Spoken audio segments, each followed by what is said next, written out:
está, ustedes lo conocen, Guillermo Mondino. ¿Qué tal, Guillermo? ¿Cómo va? Aquí Claudio Slotnick te saluda, gracias por la charla que vamos a tener. ¿Cómo andás? ¿Qué tal, Claudio? ¿Cómo estás? ¿Cómo va todo? Bien, bien, bien, muy bien. Acá justamente analizando o empezando a analizar, y para eso me interesaba tu palabra, a ver si habías escuchado a Milei, si habías visto los titulares, digamos, un Milei donde, bueno, él tiene un modelo para el mundo, pero mientras tanto acá estamos viendo cómo estamos tratando de salir nosotros de nuestra propia crisis y hoy lo que tenemos es otra vez los dólares volando, mucha incertidumbre. Pero en principio no sé si querés comentar algo de lo que te pareció del discurso de Milei, que es la noticia, digamos, de la mañana, ¿no? Milei en Davos con un discurso fuerte. Sí, me pareció el tiempo, el lugar y la forma equivocada. Eh, la verdad es que no es un momento para que Argentina salga a predicar, salga a dar cátedra, salga a dar lecciones al resto del mundo. Eh, para el resto del mundo nosotros somos un caso único. Todo el mundo, digamos, somos el motivo hasta de bromas en el mundo económico, empresario, financiero. Somos motivos de dolores de cabeza importantes. En el balance del Banco City hubo un encargo especial, una penalización especial de fin de año, producto de pérdidas por la devaluación grande de Argentina. Digamos, somos un caso que generamos dolores de cabeza, no lecciones para el resto del mundo. Entonces ir a predicar como si estuviera en campaña en frente a los líderes mundiales me pareció fuera de lugar. Por otro lado, ir a decir que el socialismo pone a riesgo la economía global y que el libertarianismo, etcétera, no sé si es el lugar tampoco, digamos, no vamos a Davos, no es que en Davos tengan muchos socialistas enfrente, ¿no?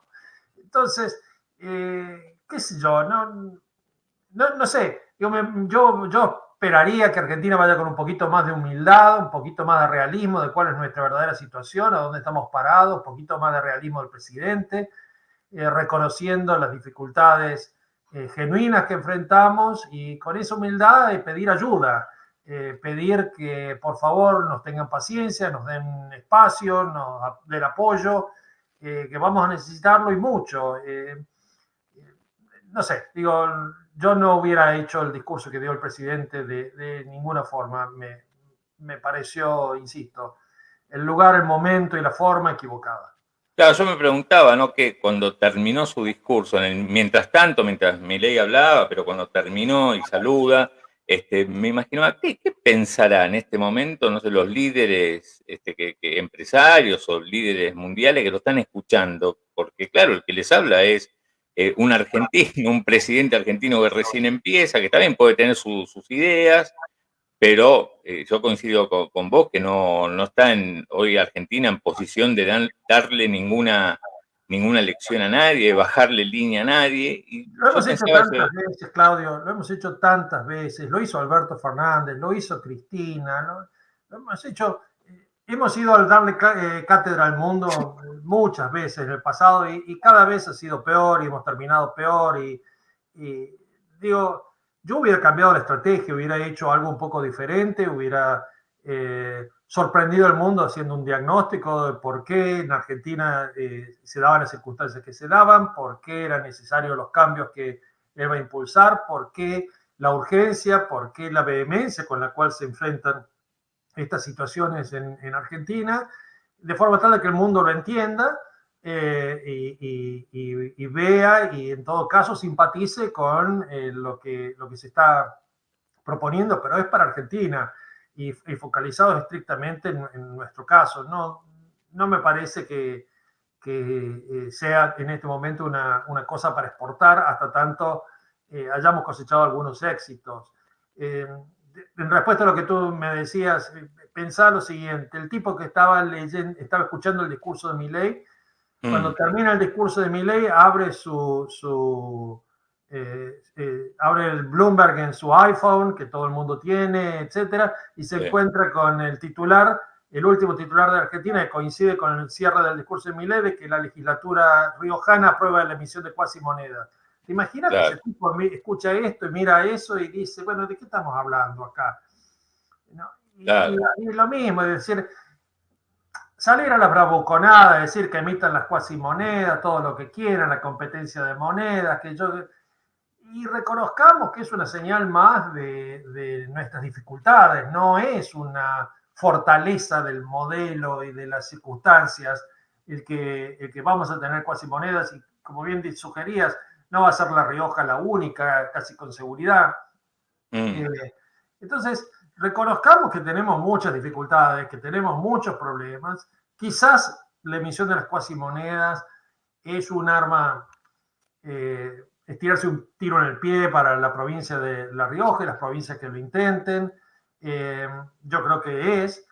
Pero también reconozcamos que eso complica la administración macroeconómica nacional y va a complicar el funcionamiento de la economía nacional. Entonces, bueno, la verdad es que tenemos muchas dificultades como para andar haciendo de profesor ciruela en estos foros. Claro, claro. A ver, ahora nos vamos a meter con el tema de las cuasimonedas, pues me interesaba particularmente tu opinión, Guillermo, sobre esa cuestión. Vamos a repasar lo que dijo Milei anoche sobre la actitud de La Rioja. ¿A vos te parece que este Milei, digamos, que hoy se presentó en el foro internacional, bueno, con este discurso, tiene alguna chance él o el Caputo, digamos, cuando entre ayer y hoy se encuentren con empresas multinacionales de primera línea, muchas de las cuales tienen intereses en la Argentina? ¿Te parece que Argentina hoy ofrece algún tipo de oportunidad, o lo que todos están viendo es la lógica, a ver primero cómo salimos de la crisis para digamos, antes de decidir algún tipo de inversión? Sí, yo creo que las conversaciones uno a uno son completamente diferentes que lo que fue la presentación, y tengo confianza en que las conversaciones uno a uno se toca el tono correcto y los acordes que corresponden. Yo tengo la sensación de que allí se expresa y se reconoce las dificultades que hay. Las empresas son muy concretas, van y les hacen los planteos que enfrentan, y entiendo yo que Caputo y el presidente les deben de contestar: dennos tiempo, estamos trabajando, fíjense las cosas que estamos haciendo, si Argentina va a producir un cambio importante, tomamos nota de sus planteos, pero no se apuren a tomar decisiones de fondo, porque en todo caso las decisiones de fondo son: traigan inversiones, apúrense, en el sentido de que el que entre primero tendrá mejores oportunidades. Pero claramente que yo estimo, y es lo que percibo en el ambiente empresario, tratan de transmitir una sensación de estamos trabajando, vamos a avanzar, y se van a hacer las cosas bien para atraer capitales y atraer inversiones. Pero hace falta tiempo. Ya nadie se apura, ya nadie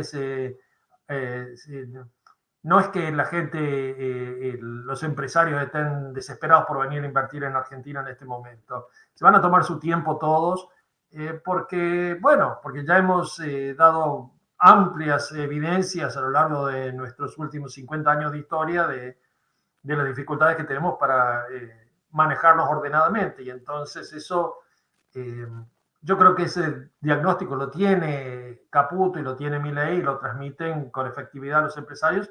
Al menos eso es lo que he escuchado. Ahora, esto, ¿no? Que Milei plantea un capitalismo de libre empresa, ¿no? Como única herramienta, un Milei que en su discurso plantea, bueno, el Estado solamente puede traer problemas, digamos, donde se mete con sus regulaciones genera pérdida para las empresas, los empresarios. Con ese discurso, digamos, con esta Argentina que estamos viviendo, ¿es tentador? O igualmente nadie se apura y dice, bueno, está bien, Milei, primero demostrarnos a ver que podés encaminar la crisis y después hablamos? A ver, lo de que sea tentador o no, yo creo que los discursos de los políticos en general ya están están superados. Los empresarios y aquel que va a tomar una decisión de inversión los han escuchado ya muchas veces en el pasado. Entonces no creo que este discurso sea un discurso que atraiga inversiones. Lo que atrae inversiones es ir resolviendo problemas, es focalizarse en la resolución de problemas. Este gobierno presenta un ángulo novedoso a la hora de enfrentar estos problemas, que ha sido la agresividad con la cual se ha planteado en 3 o 4 áreas y la velocidad con la cual quiere avanzar en 3 o 4 áreas, ¿no? Entonces, desde un paquete fiscal que enunció Caputo ya al comienzo, en la segunda semana de la administración Milei, un paquete fiscal agresivo, ambicioso, importante, mucho más agresivo y ambicioso que lo que estaba implícito en el programa con el Fondo Monetario, lo que anticipaban algunos, es decir, un programa importante. La enunciación de que el único ancla creíble para Argentina es un ancla fiscal que, a mi juicio, con efectividad ha hecho el ministro Caputo. Es un concepto que creo es importante, y junto con eso presentó también el DNU de desregulación, muy ambicioso, muy abarcativo, y finalmente la ley ómnibus que envía al Congreso con una serie de innumerables reformas que van desde lo fiscal hasta la reforma del Código Civil. Entonces, creo que esto es, en la historia reciente argentina, no tiene muchos precedentes, y eso sí me parecía que merecía una explicación al mundo de los negocios, al mundo político. Sí me parece que es diferente, es novedoso. Si tiene chances de éxito o no es lo que le cabe al gobierno explicar y trabajar para eso. Sí.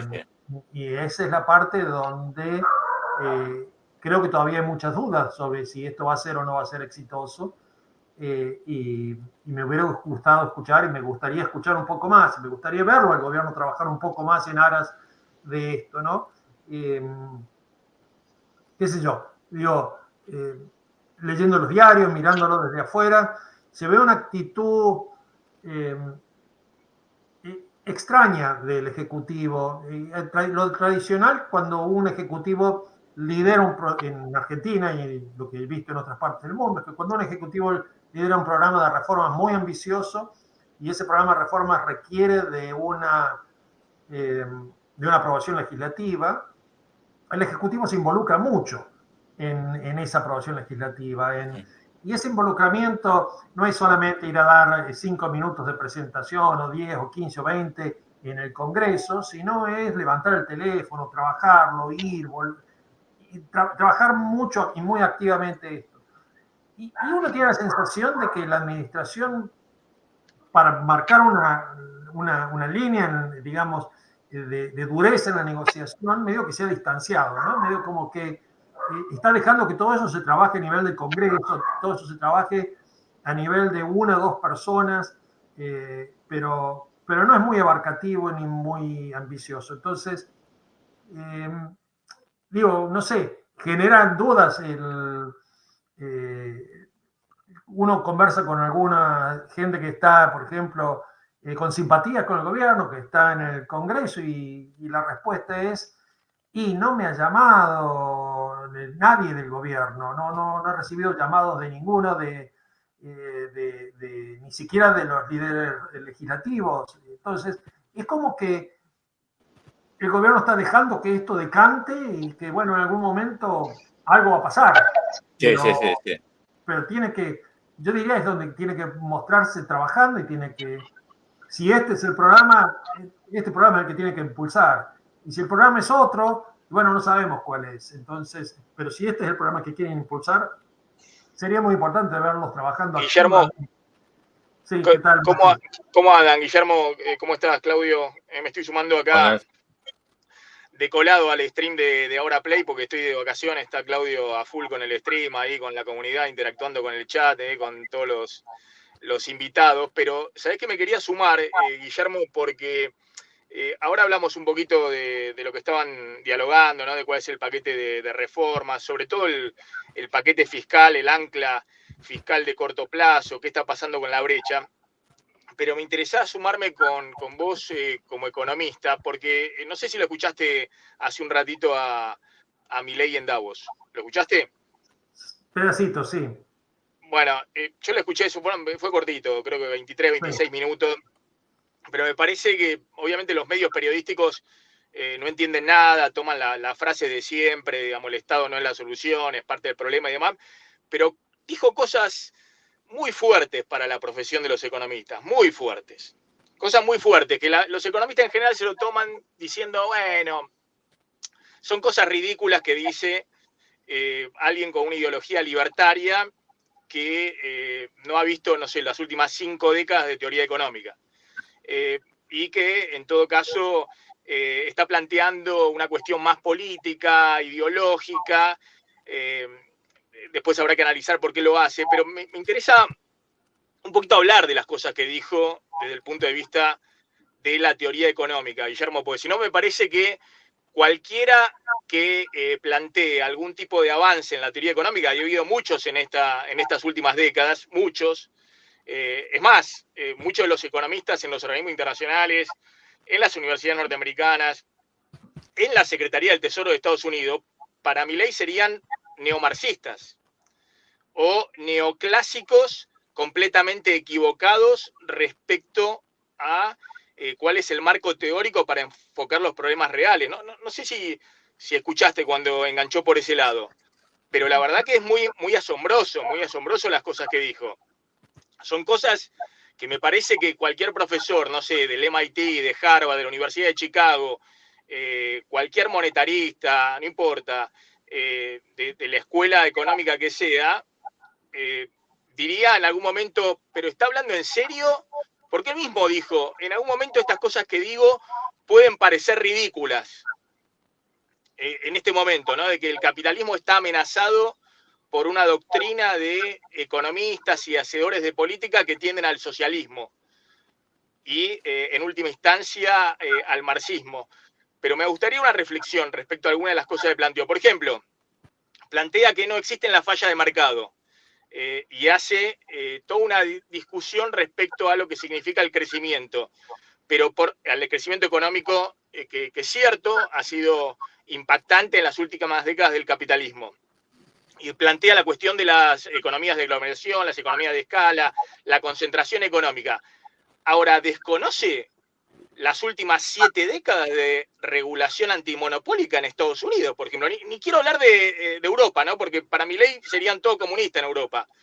Pero en Estados Unidos, donde se la pasan todo el tiempo desmembrando empresas y obligándola a pagar multa o a fraccionarse justamente para garantizar la competencia en el capitalismo, que es la semilla de la innovación y del progreso. A ver, yo creo que vos lo dijiste bien. Muchos economistas tomamos algunas de las cosas que dice Milei como cosas muy extremas que implican, no te voy a decir desconocimiento de la teoría económica, porque Milei ha leído mucho de teoría económica reciente.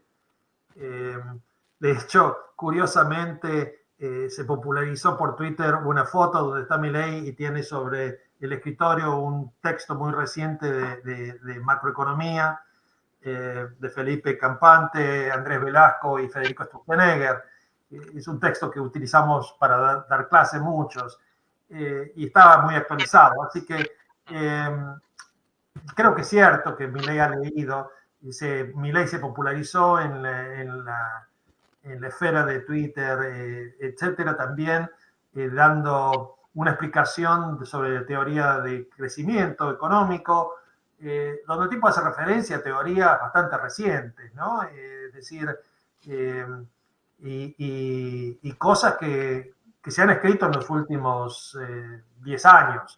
Entonces, y las explica bien, digo, las explica con mucha intuición y las explica bien. Así que yo no iría por la presunción de que Milei no conoce teoría económica escrita en los últimos 50 años, creo que sí la conoce. ¿Y entonces? Creo que Milei hace hombres de paja que sean fáciles de atacar y sean fáciles de identificar para su discurso político.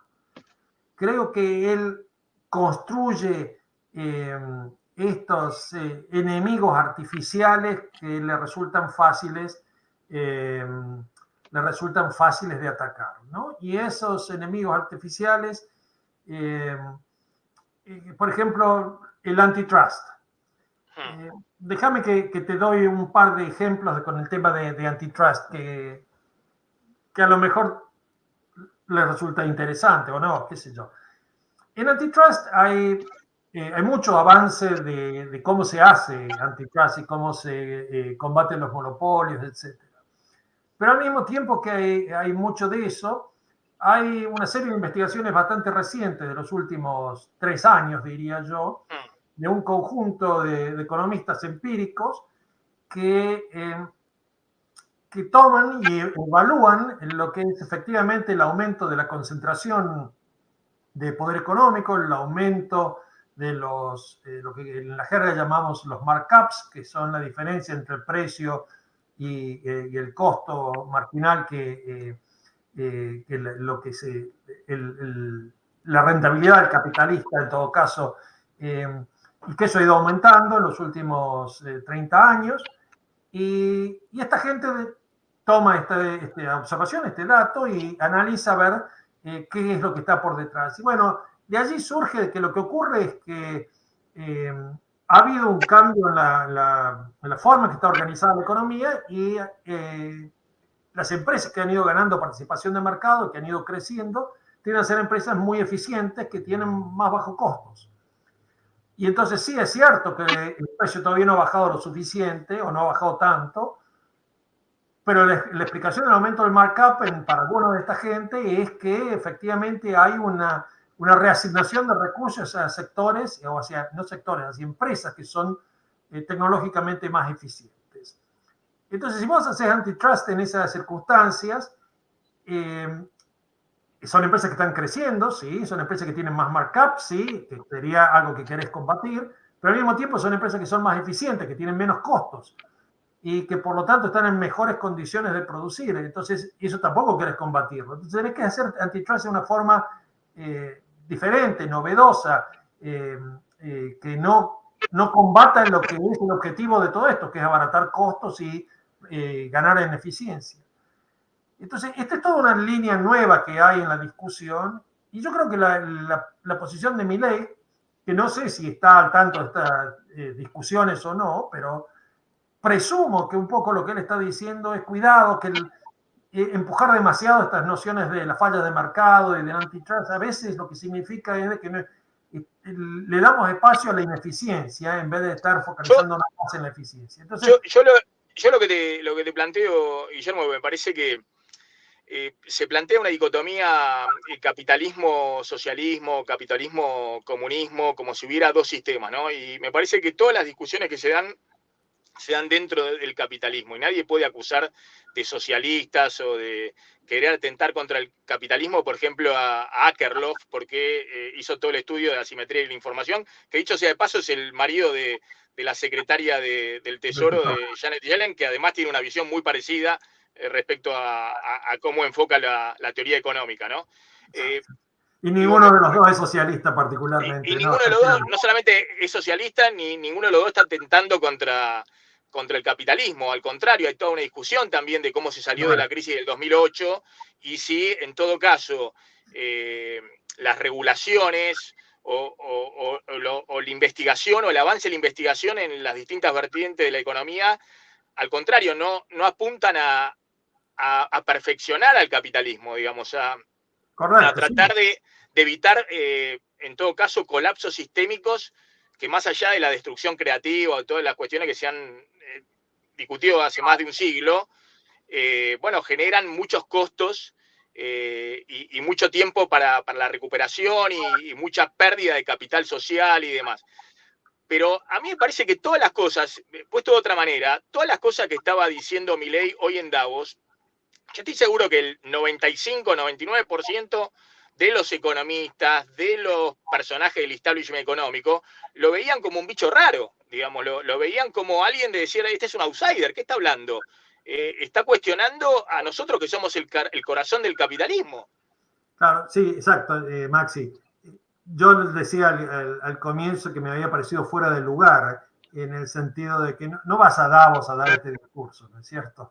Ahí no hay socialistas, ahí no hay tipos que ni siquiera, ni remotamente simpaticen con esa visión. Tildar a la Agenda 2030 de socialista es una forma de decir, bueno, yo la verdad es que no quiero adoptar alguna de las políticas que se recomiendan en la Agenda 2030 porque no es el momento de la economía argentina, porque no estamos en condiciones de hacerlo, por las razones que sean. Y entonces la forma política de hacerlo, e insisto que el énfasis en la parte política es crear ese hombre de paja, decir, bueno, estas son ideas perimidas, ideas socialistas, etc. Es como acusar, vos decís, acusarlo a Akerlof de ser socialista, es bastante ridículo. Bueno, o acusarte a vos. ¿Dónde estás vos ahora? ¿En Colombia? Yo doy clases en Colombia, pero no importa dónde uno está. Bueno, pero a todos los profesores de Colombia los acusaría de socialista, o al 90%, 95% de los profesores de Colombia. Yo diría, no sé si eso, pero sí creo que, digamos, hay gente a la cual descreen más del funcionamiento del sistema de mercado. ¿Ok? Entonces, esa gente que le cuesta más validar el funcionamiento de un sistema de una economía de mercado, Milei en esta cosa maniqueísta en la cual se ha convertido el mundo, de que están los de este lado y los de aquel lado, bueno, si los pone a todos esos de aquel lado, los pone a todos esos del lado del socialismo. Entonces, pero bueno, lo entiendo desde una perspectiva de la disputa política, no lo entiendo desde una perspectiva que genuinamente sea lo que él piensa a la hora de formular política económica. Creo a la hora de formular política económica, Milei está tratando de hacer una serie de reformas muy importantes. Espera un segundito, ahí vamos a eso, pero los estudios, los papers, incluso los Nobel de Economía sobre asimetría de información, economía del comportamiento, ¿para vos todo eso es socialismo o son cosas que introducen, es más, que basan del marco teórico original de los clásicos, por eso se llaman neoclásicos o los tildan de neoclásicos, no sé, y plantean, bueno, que los incentivos, que la información perfecta por parte de los consumidores y de todos los agentes económicos, bueno, con el avance, digamos, del capitalismo y demás, muchas veces esas cosas no funcionan y generan rentas extraordinarias o excedentes de pérdidas para el consumidor o distintos tipos de comportamiento que no son los que hemos visto, no sé, en el equilibrio, no sé, en las curvas marshallianas. Sí. A ver, yo, de vuelta, creo que nadie se tomaría en una discusión económica, nadie se tomaría en serio el llamar a toda esta gente que hace economía de la información, economía del comportamiento, nadie se tomaría en serio llamarlos socialistas, digamos. Un tipo que crea que los mercados no son perfectamente eficientes, difícilmente lo catalogues de ser socialista. Todos pensamos con distintos grados que hay fallas de mercado.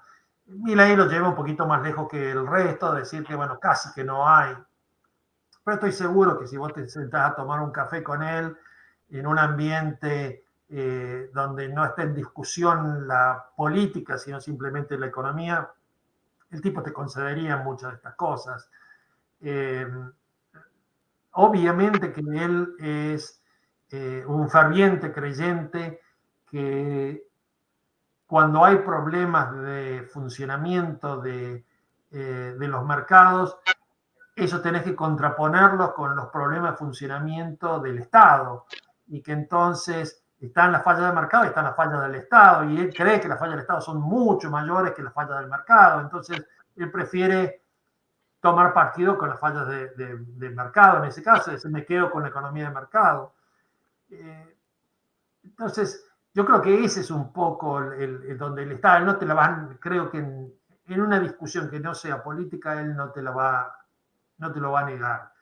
El tipo es un tipo informado, el tipo es un tipo leído, es un tipo que ha hecho su tarea, pero de la misma forma también hace política hoy. Cuando hace política, y bueno, le resulta mucho más cómodo hacerlo de esta forma. Para los que no hacemos política y nos cuesta incluso entender cómo hacer política, y bueno, nos resulta un poquito contraproducente incluso ese tipo de caracterización. De planteos. Pero claro, exacto. Pero yo te diría, estoy seguro que Milei sí lo entiende porque, qué sé yo, él ha hecho más de una oportunidad planteos de cosas donde se demuestra haber leído la literatura reciente. No es un improvisado, no es un tipo que se quedó con los autores del 1950. Está bien. Está bien, está claro, vos lo que decís es, bueno, está ahí haciendo política, yo creo, coincido en esa visión con vos, creo que está haciendo política incluso internacional, ¿no? Que está haciendo un planteo donde el libertarismo se plantea como un movimiento internacional y él quiere liderar ese movimiento, o por lo menos ser uno de los actores principales, y al mismo tiempo, bueno, estas cosas le ayudan, digamos, para también un poco ganar tiempo local, ¿no? Donde no es mucho lo que hoy podés cosechar de frutos desde la economía, ¿no? Tenés que primero hacer una serie de tareas muy complejas para después ver si en algún momento encontrás el despegue. Pero quería ir a ese punto, de cómo estás viendo esta política hoy, donde ahí había escuchado que con Claudio estaban hablando un poco del ajuste fiscal y de los planteos que plantea, o las cosas que plantea desde el punto de vista de la regulación. Pero lo que estamos viendo en el corto plazo, ¿no? Donde acá hay un ancla que es el ancla real, que es la fiscal, que es también la recesión, y un ancla nominal, que es el tipo de cambio yendo al 2%, que al parecer crecientemente se empieza a desconfiar, ¿no? Que es como ocurre tradicionalmente en la Argentina, que vos fijás un ancla nominal, la economía viene con una inercia inflacionaria y en algún momento te pasa por arriba y vos tenés que estar todo el tiempo ratificando esa ancla nominal para que no se te desbanden las cosas. Ahora, acá hay un elemento que rompe el esquema tradicional de los planes típicos de ajuste del Fondo Monetario, que es la tasa de interés real muy negativa. Es profeso, digamos, donde vos decís, bueno, ahora estamos viendo, no sé, el dólar contado con liqui, creo, Claudio, en 1.250, 1.270, no sé, hoy está subiendo 5 o 6% en un día, te ha subido en 3 semanas el contado con liqui 25%, por ponerte un número, en 3 semanas, o menos, desde comienzo de año. Y uno dice, pero bueno, es lógico, ¿cómo no va a ocurrir eso?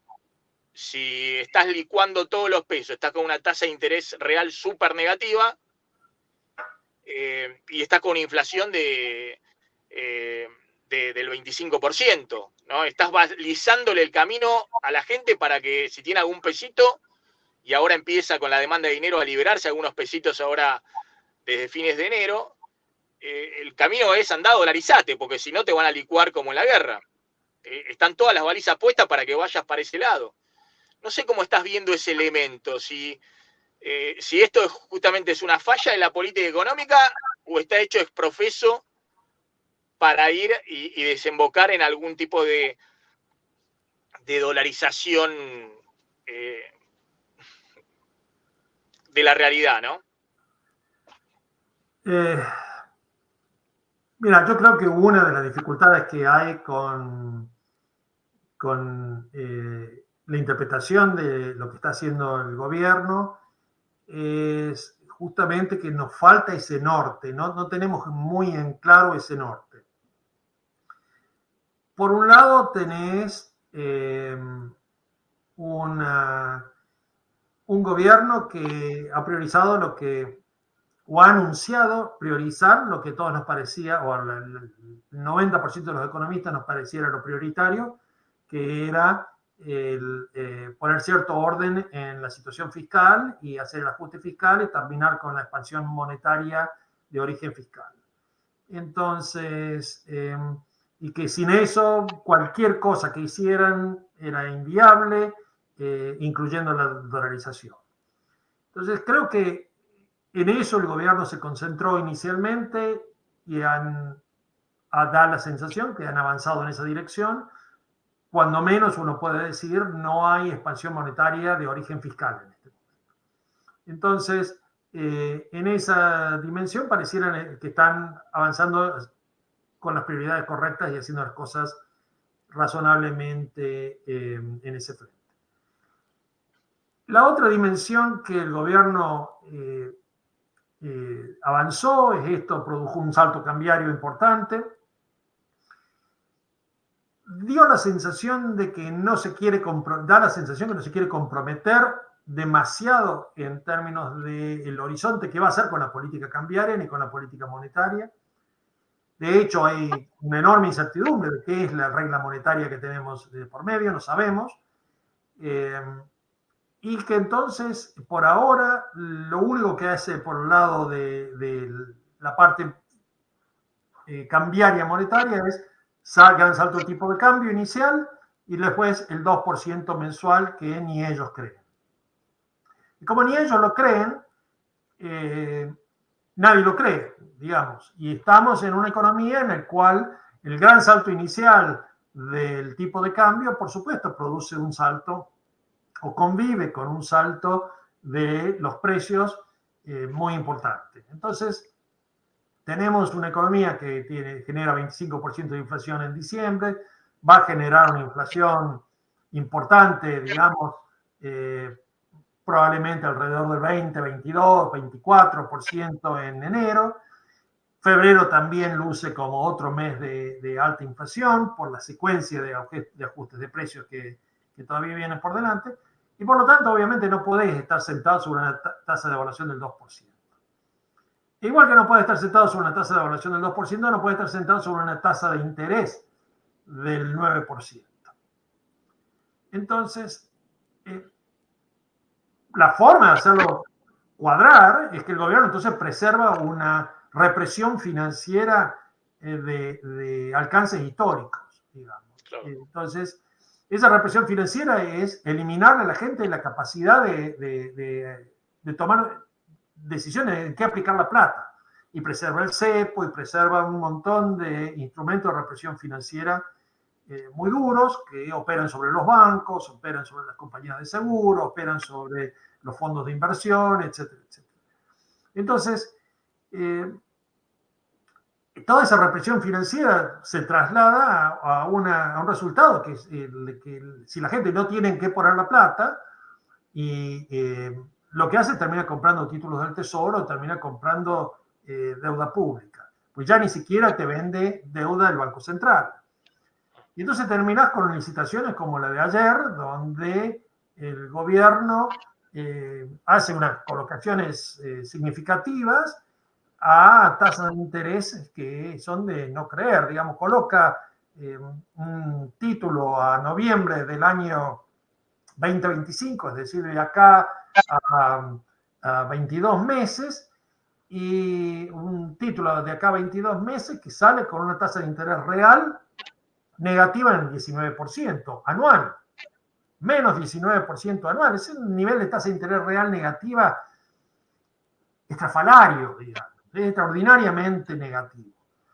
Entonces eso solamente es posible en un contexto de hiperrepresión financiera. Entonces, todos aquellos que no entraron a ese menos 19%, porque no estaban dispuestos a convalidar menos 19%, Y hoy se están rascando la cabeza y están pensando en qué pongo la plata.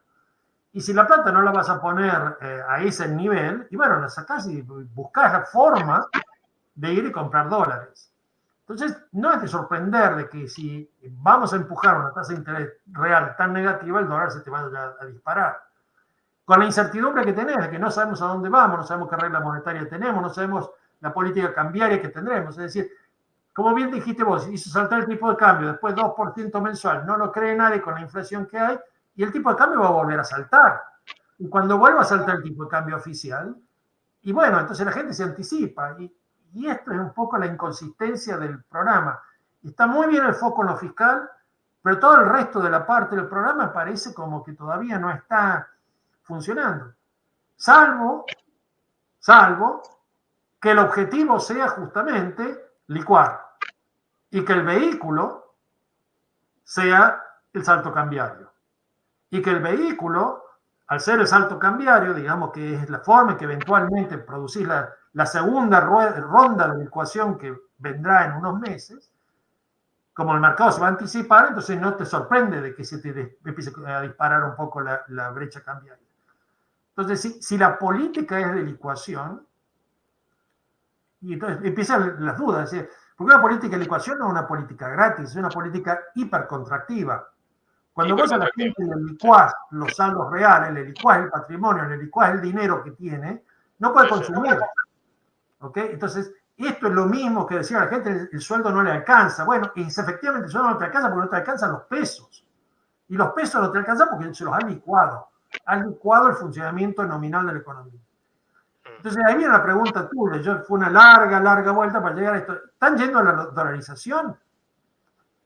Es la dolarización efectivamente la que está produciendo esta mega licuación de la economía que para eventualmente cuando dolarizás por default arrancás, bueno, pagamos todos los costos ahora y los costos son los de la dolarización en ese caso. Y si no está yendo a la dolarización, ¿por qué no anclar las expectativas de otra forma? Más o menos decirnos cuál es, balizar el camino de una forma que más o menos sepamos hacia dónde vamos, cómo va a ser el sistema.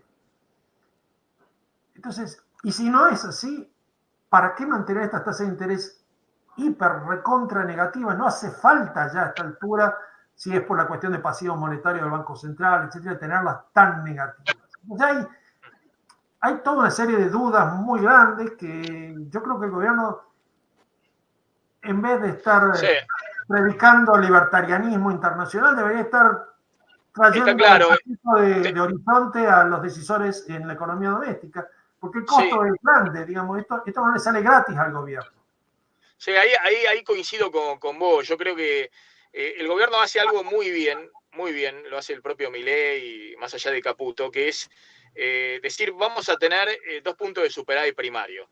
Si vamos a hacer un ajuste de 5 puntos del PBI, eso está muy bien. Algunos dirán, pero demasiado. No, está muy bien. Y si no sale la ley ómnibus y no sale el DNU, pero lo vamos a hacer. Vamos a ir a cero con los subsidios, pero de alguna manera lo vamos a hacer. Será un shock por otro lado, pero lo vamos a hacer. Eso, más allá de que lo hagan o no, tienen que decirlo, y tienen que decirlo en ese tono, porque esa es la única ancla que tienen. Correcto. La idea de que va a haber 5 puntos de ajuste fiscal, ¿no? Y que vas a ir directamente a un equilibrio, a déficit cero total, incluido intereses de la deuda. Ahora, lo que no está haciendo, lo que vos decís, es también trabajando las expectativas con el resto de las variables.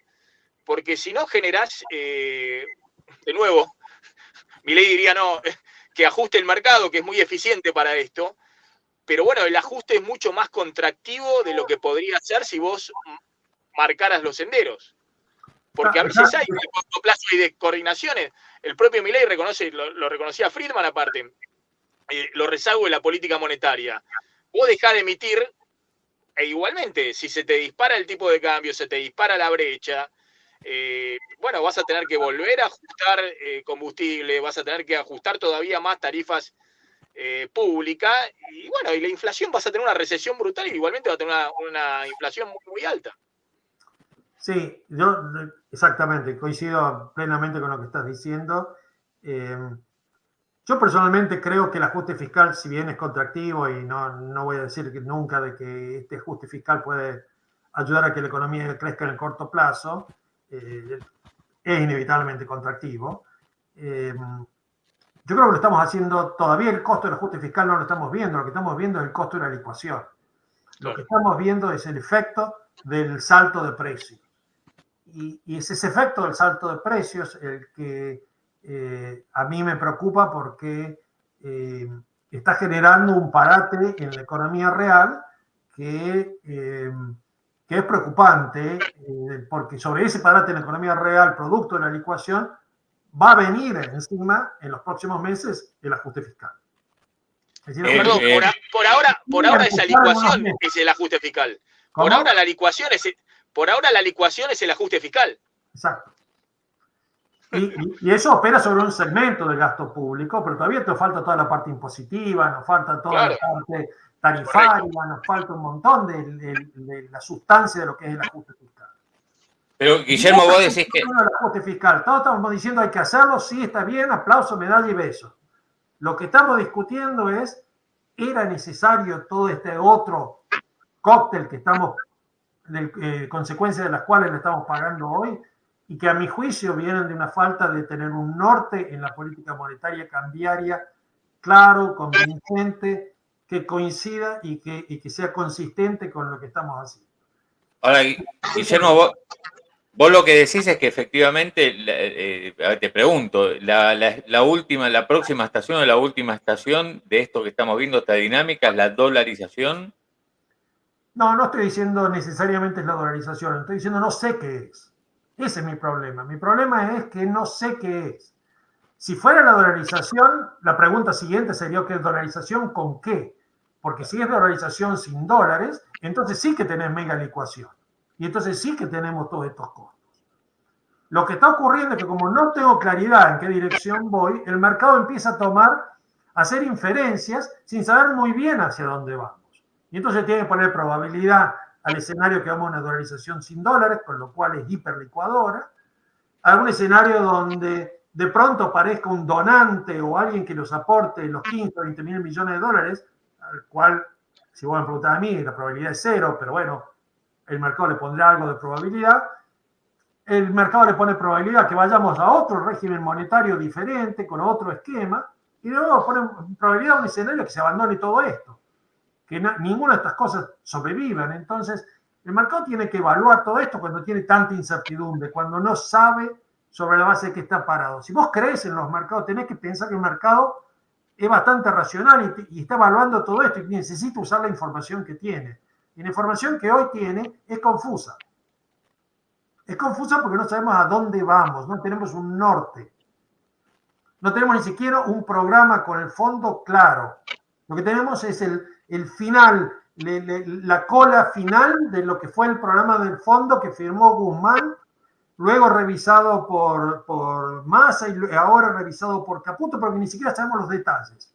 Entonces tenemos ya el final de un programa moribundo que sirve solamente para mantener a la Argentina al día con el fondo, pero que no sirve ya para anclar expectativas de ninguna especie.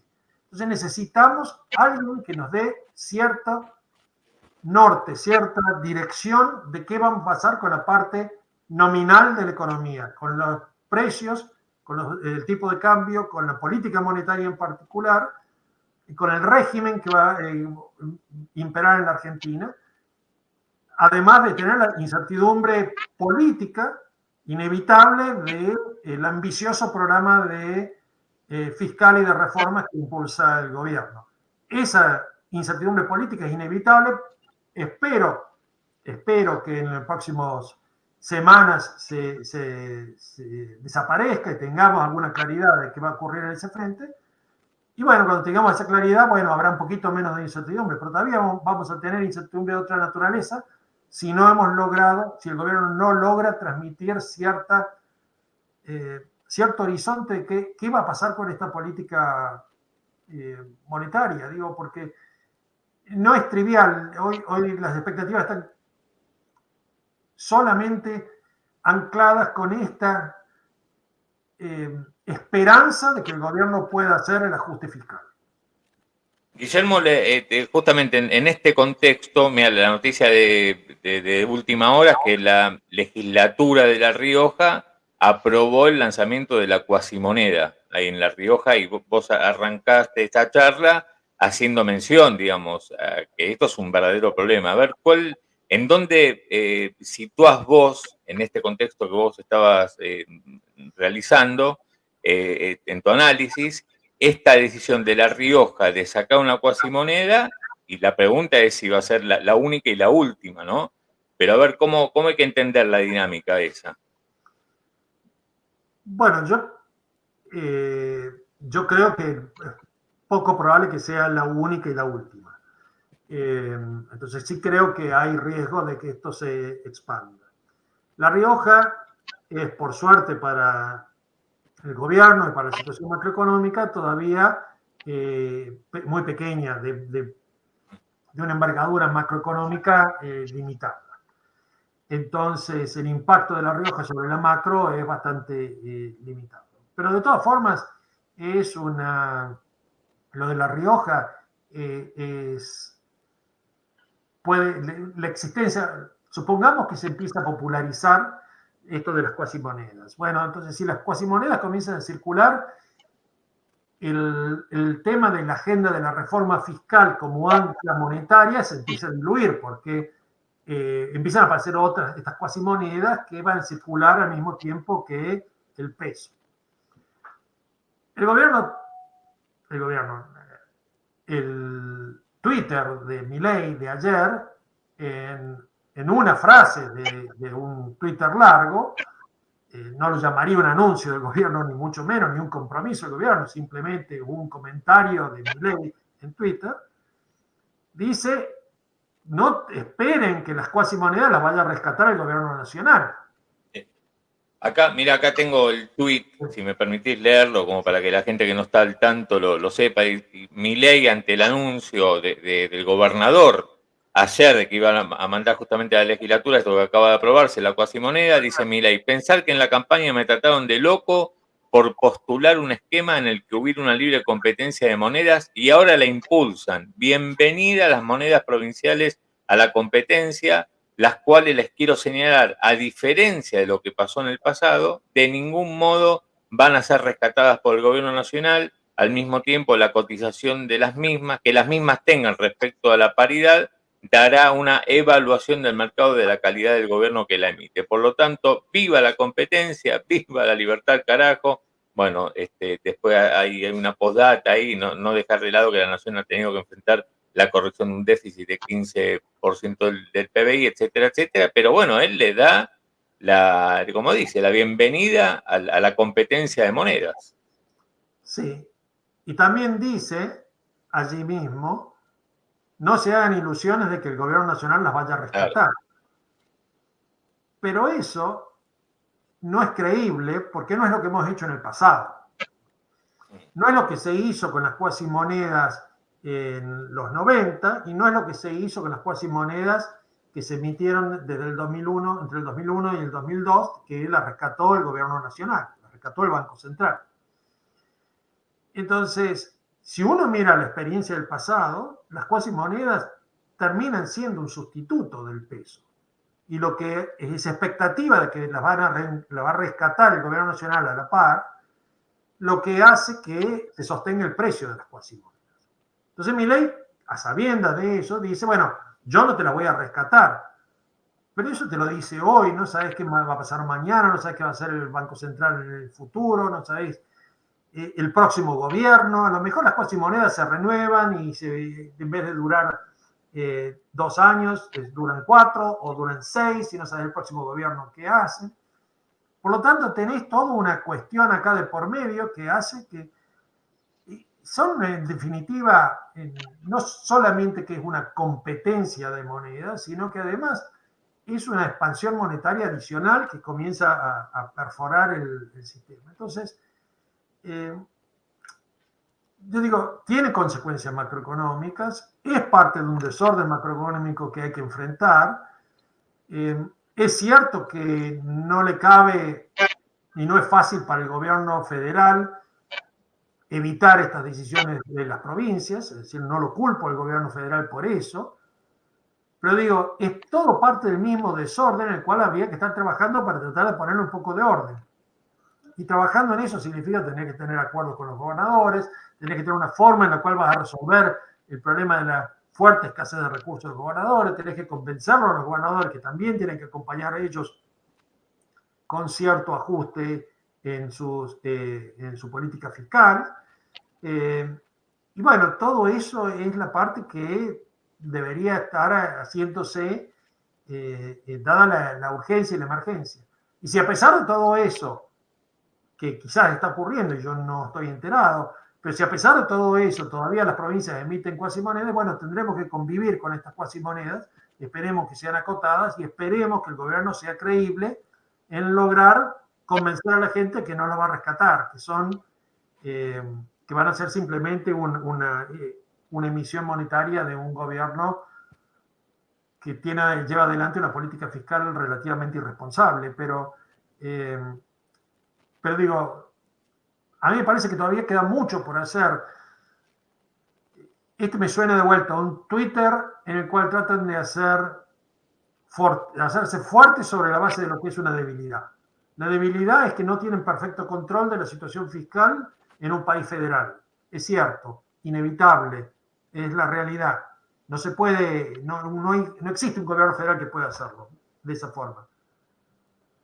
Para eso es que tenés que trabajar activamente, tenés que negociar, tenés que sentarte a convencer, tenés que generar incentivos de forma tal de sí, es una forma de gestionar un tanto extraña, donde uno dice, digamos, en su momento Cavallo, el propio Macri ensayaron pactos fiscales, mecanismos de coordinación, nación, provincias, en base a incentivos justamente, ¿no? No solamente el garrote, sino el garrote y la zanahoria. Bueno, pero todo eso requiere todo un trabajo muy coordinado, ¿no? Entre el ala política del gobierno, el Ministerio de Economía, las distintas jurisdicciones y también el Congreso, ¿no? Fundamental.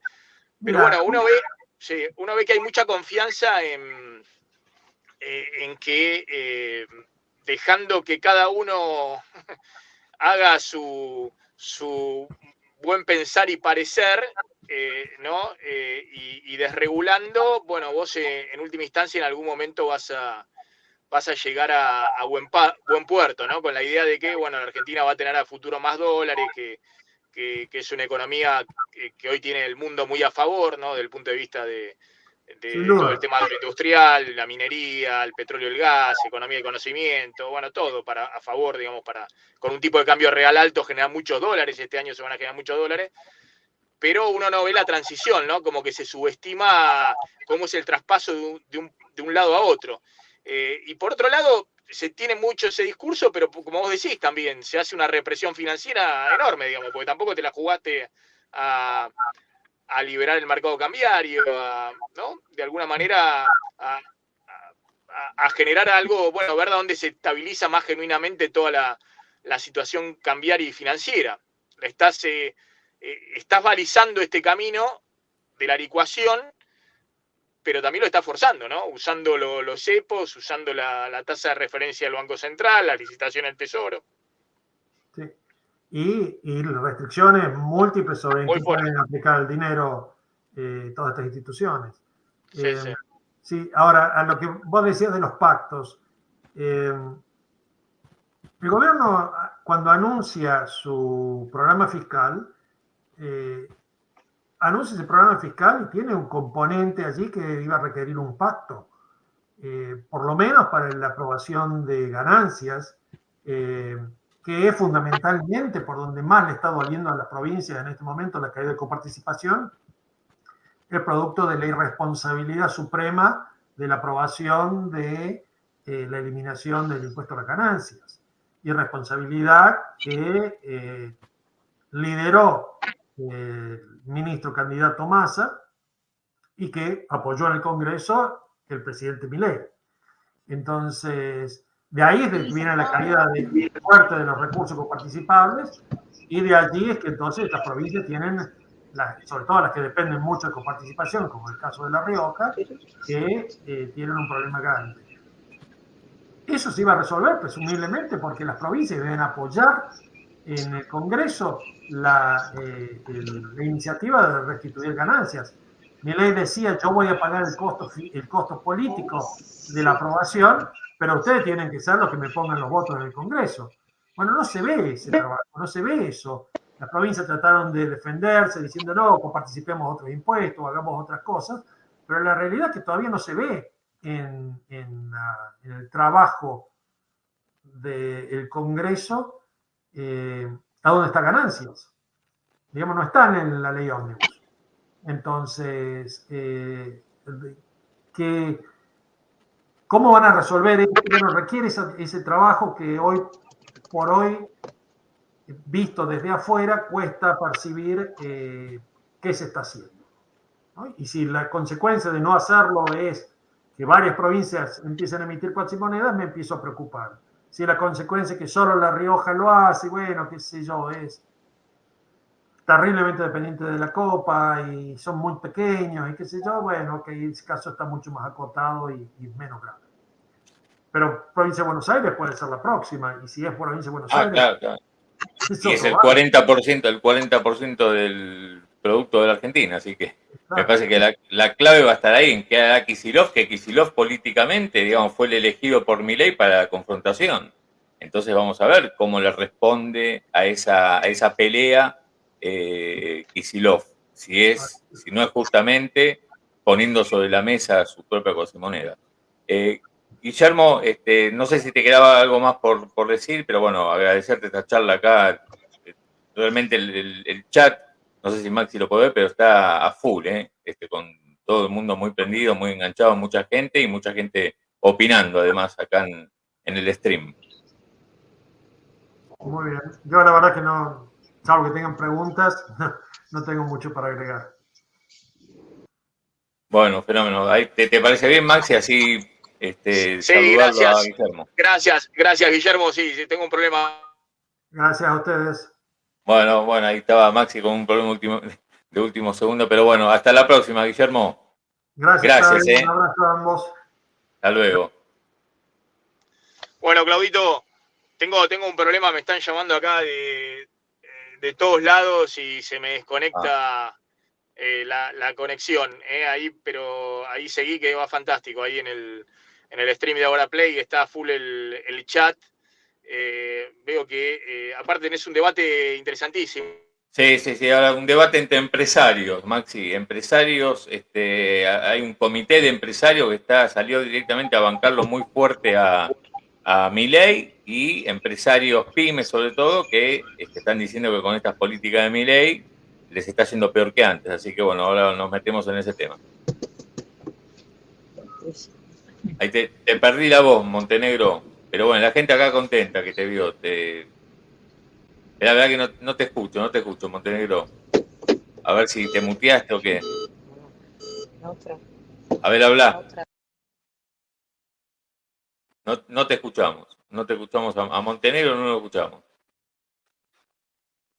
Bueno, después la seguimos. Ahí me dice si estás en el Renault 404. Bueno, se quedó con... Ahí está. ¿Escuchás bien, Montenegro, vos? Ahí estoy escuchando. Ahí estamos. Sí, perfecto. Ahí está. No, que decía muteado. Un día muy movido, digamos, con el dólar. Y tenés un buen micrófono ahora, se te escucha bien. Mira qué lindo. Gracias al amigo sí. Alan Berrua. Sí. No, ahí habla tranquilo, ¿viste? No hace falta inclinarte demasiado sobre el micrófono. Estás perfecto así. Me gusta. Sí. Se nota que te gusta ahí hablar con el micrófono ahora, ¿no? Sí, es distinto. Te extrañamos, Montenegro. Es distinto, se te escucha distinto. Mirá cómo están todos en el chat elogiándote como estás entusiasmado hablando al micrófono. Sí. Y bueno, viste, es así.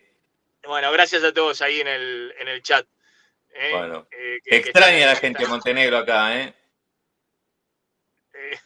Tengo cerrado el techo del 404, por eso no se escucha, como dicen. Ahí dice Javier en el chat. ¿1.300 mangos el blue en este momento?